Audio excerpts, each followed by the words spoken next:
It's time now for Countywide, a special presentation of Yavapai Broadcasting News. Join News Director Paul David and News Editor Philip Catafamo as they talk with our community's leaders, newsmakers, and people in the know. You'll hear about the hot topics in Yavapai County that affect all our lives. And now here's today's Countywide. Welcome to Countywide. I'm Paul David. As always, it is great to have you in studio today, whether you're listening or watching us for the show. Bob Blasi from the Kaibab National Forest is in studio today. After the big storms we had that dropped a bunch of snow and a bunch of rain in the area, I thought it'd be time to get, we're going to have Kaibab National Forest in today. Bob Blasi is joining us today. And then we've got the National Weather Service coming up as well to kind of talk about drought conditions and how important those storms were for the state as well. And then I've got Prescott National Forest coming in as well, because they're lower elevation, so it'd be nice to get some information from them as to what the storms meant for the Prescott National Forest as well. Bob, thank you for joining us in studio today. I appreciate it very much. How have you been? Good. Let's jump into it. You know, I was in about mid-January, well, even before that, I would say late December, early January. We had a couple of dustings of snow and stuff come through in the higher elevations and just some sprinkles of rain in the lower elevations. And I was starting to think to myself, wow, you know, last year being the big COVID year, and of course this year it's still on, one thing people could do was get out in the forest. Now, fire restrictions went into place, but the forest never closed. But it was one place where people could go out and be outside and enjoy themselves. And I started thinking back in December and into January how it's warmer than normal. La Nina's in the Pacific, which is impacting how much moisture that actually gets into the state. And then there was that high pressure system that stayed over Arizona from I think it was last March is what the Weather Service is saying. We haven't had really any measurable precipitation since last March, almost a year ago. And so all those combined together and then not seeing winter come in like it normally does, I thought, gosh, are we going to have one of those years where we shut the forest down early and people are just going to be out of luck this year? And then these storms happened, and it's amazing. So give me kind of an idea when those storms hit, what was going through Kaibab National Forest mind right there? You are right indeed. We were preparing. If this storm hadn't hit, we were probably looking at going into fire restrictions by the end of this month, February. And this is just something like what happened last year. This storm was impressive. It came in. We got nearly 4 feet at the base of the mountain at Bill Williams Mountain, right there at the district office. And I live about 10 miles north of town. It was about 3 feet at my house. And then all the way up in Tucson, it was a lot less, maybe 13, 14 inches. But it did save the day and buy us some time, so we didn't have to go into restrictions early. However, it wasn't quite as much as you would hope for. We're actually hoping for another one of the same size at this point because it only really saturated the first couple inches of the surface, and it's already melted off in less than a week. That 3 to 4 feet of snow has melted off. It's right back down to the soil. So ultimately, it did bring the January precipitation amounts up to average, but we're still 9-10 months below average right now still. And, you know, the last 2 years of monsoons were both below average, even longer than last March. So we're still suffering with drought conditions. I have to think that when it snowed like that, I know the trees in my neighborhood, you got to think they were just like, oh, thank you, finally, finally some moisture. So let's talk a little bit about fire danger. Fire dangers, I think, has been pretty much high throughout the winter months. Is that right? Or moderate at least? Well, we had dropped all the way to low. It was moderate. This storm dropped the entire forest back to low at this point. But it won't last as long as you might think unless we get more. Now, the next 5 days are predicted to have 3 waves of some weather patterns coming in, a little bit of rain tomorrow, a little bit of rain and snow by Friday, and then Sunday we're expecting 2 to 4 inches here, which is going to keep things nice and damp. But, back in 2010, we got an accumulated amount of nearly 10 feet on the Kaibab of snow over the entire winter, and everybody thought, we're not going to get any kind of a fire season after that, but in fact, we had a very hot raging number of fires that occurred right after. So it's very hard to predict just based on snow what the fire season will look like. So this bought us some time. Every time it snows, it buys us time. And we're really hoping for another storm of the same magnitude as the one we just got. So two to three more of those storms will probably get us where we need to be, and then we might actually be out of the fire restriction danger, at least until May or June when fire season hits around. And that's pretty normal, right? To have fire restrictions go into place May and June. To see stage 1 fire restrictions go into place maybe late April, early May, and then maybe stage 2 by the end of May into June. Maybe no campfires, the ban on campfires altogether in June. But then, of course, the monsoon comes and we all get that relief. And last year we didn't have that. Now this year what I'm seeing is, so last summer we had no monsoon. Last fall we had no precipitation. Winter's been pretty dry until just recently. Is this enough to kind of, I've got to imagine that we're going to have, it's one of those things where either you get the growth from last year that dies off and it's still sitting there and it's tall and burns really fast, or we're looking at a spring possibly that's going to have the wildflower season, grasses growing really fast, and then we'll see those cure out by the summer. Is that what you guys are looking at for this year possibly? That is what happens. You can get a lot of snow, but it's going to stimulate growth. Or you don't get a lot of snow, and it's going to cure and dry out what remaining fuels are on the surface. Right. So either way, you're kind of damned if you do and you're damned if you don't. Right. There are pros and cons to both. However, ultimately, the long-term, larger picture, the more precipitation, the safer the forest is going to be. So yes, there will be higher grasses as a result of higher precipitation, and then they'll cure out and they'll be more volatile later in the year.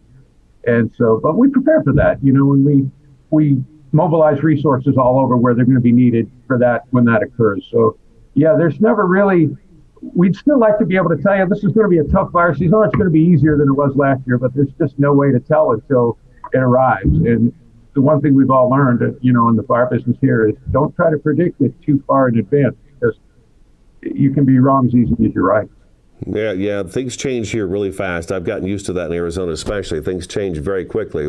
What I thought was going to be a horrible, horrible month of February for wildfires kicking up, because Prescott National Forest did have a couple of wildfires in the month of January, which is pretty unheard of, one of them reaching 1,200 acres in size. It's just very unusual to have that happen. And last year I noticed that the southern portion of the state really suffered horribly with the wildfire season, including all the way up to, say, the Phoenix metro area with the bushfire that kind of ravaged the mountains right there next to Roosevelt Lake and Pumpkin Center. That is true. And, to give you an idea of just how dry things were, when it snows like this, we're doing our pile burning. Everybody does that. Those are the slash piles that are either hand-built or even by dozers that are piled together, and to remove this debris from forest restoration and thinning that's going on. And when that storm hit, there was 3 to 4 feet on top of these piles, and the guys went out to light them thinking, well, this is going to be tough to get them to go. They were so dry, even under that snow, they went right off and burned right down. We had 90% consumption on piles. So that just gives you an idea. The snow is melting and pouring right into the pile when they're lit, and it was still dry enough to consume. So the snow is more of just a buffering blanket over the dry fuels. So when they're ready, they're ready. And this gave us an opportunity to remove a lot of piles. We're still working on it. We're going to light some more probably this weekend when the snow hits, to try to get that fuel off the surface while it's safe, while it's still snowing. That's an interesting point to bring up, that although these piles have been sitting there forever and they do have 4 feet of snow on them, it's not enough to even get them wet so they won't burn. That's pretty interesting. Bob, we need to take our first break. Let's do that. Kaibab National Forest, Bob Blasi is in studio today. We're talking about just the benefits the storms have had on the Kaibab National Forest and northern Arizona in general. Stick around. Countywide, we'll be back in just a couple minutes.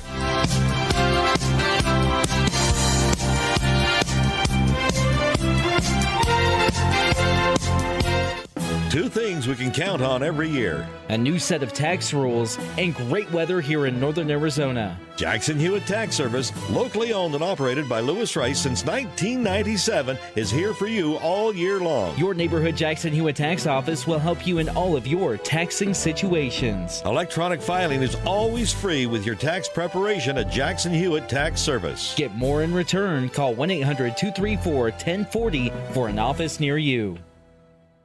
The EPA says C&B Construction ranks in the top 1% nationally. C&B Construction invites you to see what energy efficiency and indoor air quality can be. We have won another Department of Energy Innovation Award, and C&B Construction is the only contractor in the country to win 6 consecutive EPA Indoor Air Plus awards. Experience our zero-energy, move-in ready homes at Crossroads at Mingus. C&B Construction, locally respected, nationally recognized. Find out more at candbhomes.com. Been hearing about the crazy benefits of CBD? Find out how CBD can help you at Sedona's #1 resource, CBD Sedona. Come in for a free consultation and let our trained medical staff help you find the perfect product for you. Pain-relieving salves, full-spectrum oils, CBD skincare, bath bombs, and even CBD for your pets.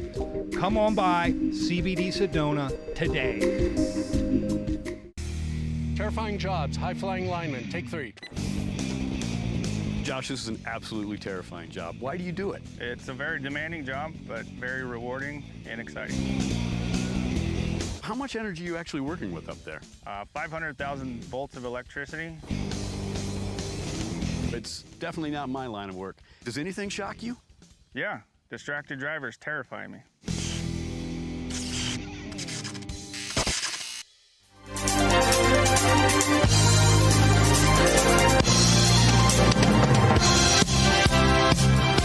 Welcome back to Countywide. We're sitting down with Kaibab National Forest Bob Blasi, talking about the current conditions on the Kaibab National Forest and how the storms that we had in January, how important they have been to northern Arizona for all of us, especially when it comes to holding off the wildfire season, which a lot of us thought was going to be starting up this month, and it looks to me like it's going to back off. Bob, how successful have you guys been through the winter months being able to do any kind of thinning, forest restoration, any of those things right now? Okay, well, as you know, on the Bill Williams project, the steep slope project, they finally did complete that first 300 acres that were up there with the helicopter for removing material. And that was a 2019 contract. It lasted an extra year because we got wiped out by some snow and couldn't complete the operation. And it stretched into a 2-year period. So as they plan for 2021, they're looking probably at doing a little less than that in order to try to capture the amount of acres all in the same calendar year rather than stretch it over 2 years. It's more efficient that way, poses less of a risk on the mountain when there's material up there. But they are planning to start again in the fall of 21 on Bill Williams. And they did complete about 600 acres of hand piles along the southwestern side of the mountain. That's all done now. There was a thinning project with hand piles. So that's finished at the moment. There is some logging operations going on out there still, timber logging operations, but they got delayed slightly due to these storms just because of access in and out and so on. But it won't last long. They're still out there. They're still preparing to move logs and material off the hills and off the areas where they're logging out there. So it's ongoing.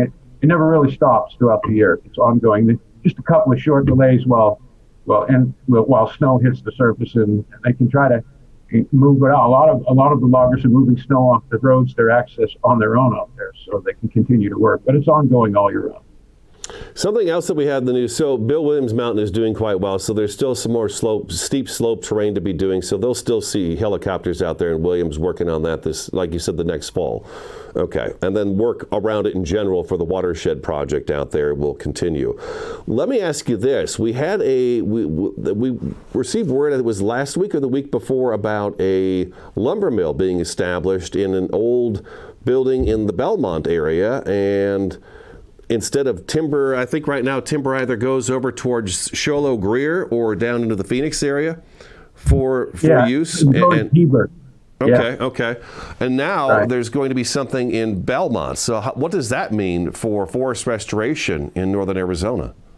Oh, it's going to make things a lot easier. Just number one, like you just pointed out, that it's situated between the Coconino and Kaibab National Forest. So transportation costs alone will reduce drastically because it's only about 25 miles to move material to the mill.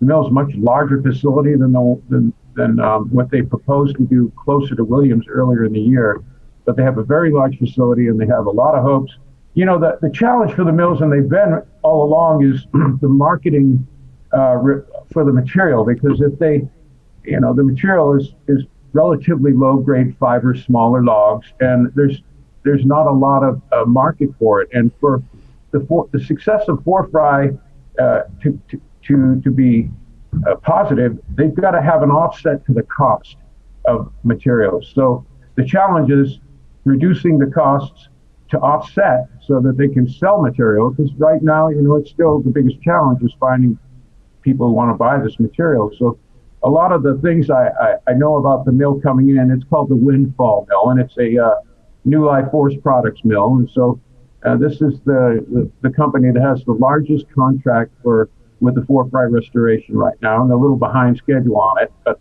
they're hoping that they can turn this lower grade fiber material into a higher end product and find more market to it, because the key to the success of treating 2.4 million acres across 4 forests will be offsetting these costs. And this is a huge step in offsetting those costs. Are you able to tell us what kind of products they do make out of these small, scraggly trees that they take down for the most part? I haven't yet seen that. Okay. There's new products that we have not been able to, they're going to surprise us all, I think, with stuff they do. And, there's the biomass stuff, and then there's smaller, I don't know offhand. That would be a question I'd have to direct you to Jason Rosamond, who is he's the guy who's running, it's his company, New Life Forest Products, and Twitter, Power, and so on. And he'd be a great one, yeah. I was just curious about that, if you do. But it's a new approach, and they're a little behind. They're trying to get caught up on it. They're not giving up. They have a lot of support from their backers, and so this is going to make it easier for both our forests here on this side, Coconino and Kaibab, to be able to move logs without near the transportation costs where they were sending stuff to Heber, Arizona earlier. Okay, so, and I know I've seen the logging trucks back and forth on 17 north and southbound as well. So you see them going southbound with a full load, and then they're coming back northbound without anything in them at all. So, yeah, I figured that was going to be a really big, because there was talk years ago about having some mills in the area to be able to handle the forest products coming in, but it just hadn't happened, hadn't come to fruition. So when I saw this coming, I thought, okay, that should be a big benefit. How about, did you guys close forest roads for the winter? Let's change gears again here. I know Coconino National Forest and Prescott National Forest have announced that they've closed quite a few forest roads, especially the ones that get impacted by driving in the wintertime. Did Kaibab National Forest do that as well? We didn't so far this year. Even with the last storm, the potential for it to happen is there. We do have an existing order that they can put in place and implement when that happens, but we have not closed anything as of yet. A lot of times, I think maybe up in the North Kaibab, they had some closed areas in the burned areas from recent big fires that it posed a public safety threat. But down here at Tucson and Williams, we haven't closed anything yet. We've determined that the sloppiness on the surfaces is only a few inches deep, and right below that, it's still dry. Okay. So the amount of damage, we encourage people, if you're going to go out, even though the road is not closed, do your best not to destroy the road surface. There's a lot of folks that just like to go out and romp through the mud, and that is damaging resources out there, and that is a violation of a regulation. You can't willingly damage resources. If you're out there and you're traveling on a slippery road, just be careful. Try to minimize the damage when you're driving, because if it becomes too damaged, we will end up closing roads. But we have not done that this winter.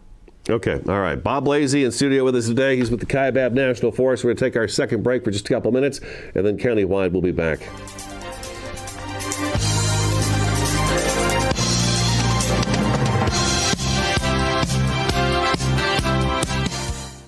Who doesn't dream of home improvements? Perhaps your kitchen, the real living room. Maybe the bathroom, where you bookend your day. Langstrand Contracting is your one-stop shop from tear down to finishing touches.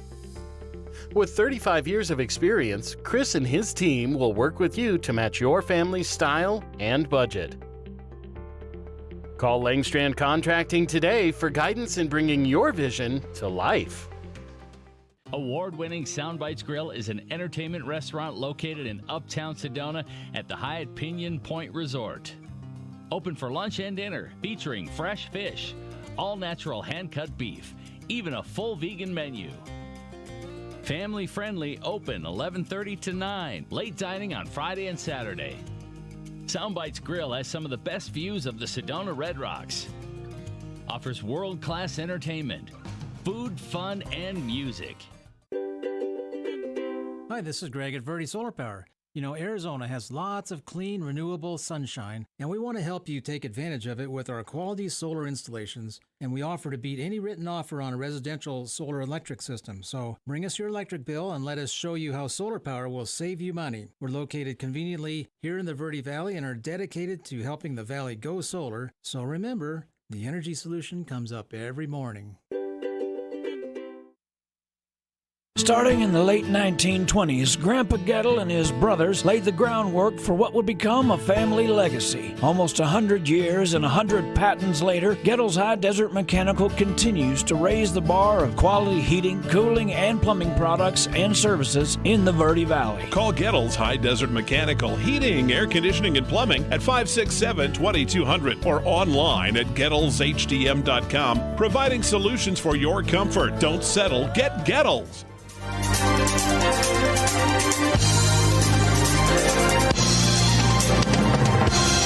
Welcome back to Countywide. We've got just a few minutes left in the program. Kaibab National Forest spokesman Bob Blasi is in studio with us today. We're talking about the benefits of the storms we've been having recently on the Kaibab National Forest in northern Arizona in general. Bob, did you guys see an uptick in visitation last year? We were talking earlier in the show about how people were kind of stuck at home, and when the forests were open, it was like, okay, this is someplace we can go out and do. So did you see an uptick in visitors last year, and are you guys kind of prepared for the same thing this year? Yes, we did see an uptick, and we will probably continue to see that as long as COVID is existing or lasting.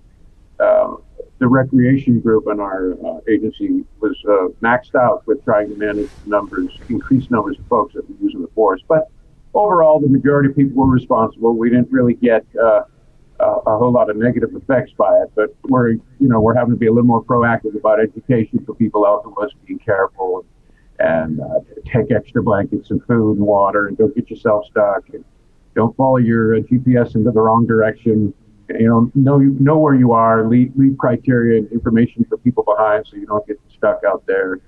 Always be careful with your campfires, regardless of the time of year or the weather and that sort of thing. So, yeah, with the snowstorm, we saw a whole lot of people show up at our snowplay areas, because it's an opportunity to get out, and it's a place where you can be and you're not as restricted about the confines of the COVID protocols for staying apart. So people can expect to see that. There is some executive orders changing the rules about being out there on public land. So just be advised, know before you go, check out the information before you go out there, check with your local national forest, call us, we'll tell you what's going on and any questions you might have. But yeah, it's going to continue as long as COVID is continuing. I'm glad you brought that up. Really, we should remind the folks is that before you head to the Kaibab National Forest, Coconino, Prescott, Tonto, Apache Sitgreaves, it's always best to go to the website. And if you can't go to the website, maybe you don't have the internet, you don't have a computer, then at least call ahead and ask some questions as to what is and what isn't open, because I have a feeling that's going to change rapidly this year once we get. It depends on the weather. It depends on Mother Nature and what she's going to bring us. But we're definitely going to want to be advised as to what's going on in the forest before we start heading out the door throughout this year, I would think. Yeah, I always encourage people right before you head out to the forest, first thing you can do to make the situation easier, check the weather. Even if you're not, if you have no contact with us or you don't have availability to the website, or just check the weather, because you'll know what you can expect in the forest. It's extremely important to always know what the weather's doing when you're out in the national forest. Okay. All right. So the Weather Service has put out their wildfire season report, and apparently this is going to be a monthly thing, and we'll talk to Tony Merriman from the National Weather Service on this during Thursday's show. But he put out the report, and we've got about a minute left here, Bob, is that it's looking like southern Arizona is we've called out the bad drought going on, but it looks like southern Arizona up to Yavapai County will be seeing conditions really start to dry out by April, and then further up north by May, which I would think is be a pretty typical year. So we'll probably have to have you guys come back in March, April timeframe and get an update from you guys on how things are going on the Kaibab again. So we'll do that at that point in time. Yeah, the prediction for March and April right now is warmer than average temperatures and less than average precipitation. It's been the story of our lives for the last year, it seems like. Right. All right, Bob, we're out of time. Thank you so much for joining us today. I really appreciate your time. My pleasure, Paul. Anytime. Thank you. Kaibab National Forest, Bob Blasi, thank you as always for watching and listening. That's today's Countywide, and we will talk to you again next time.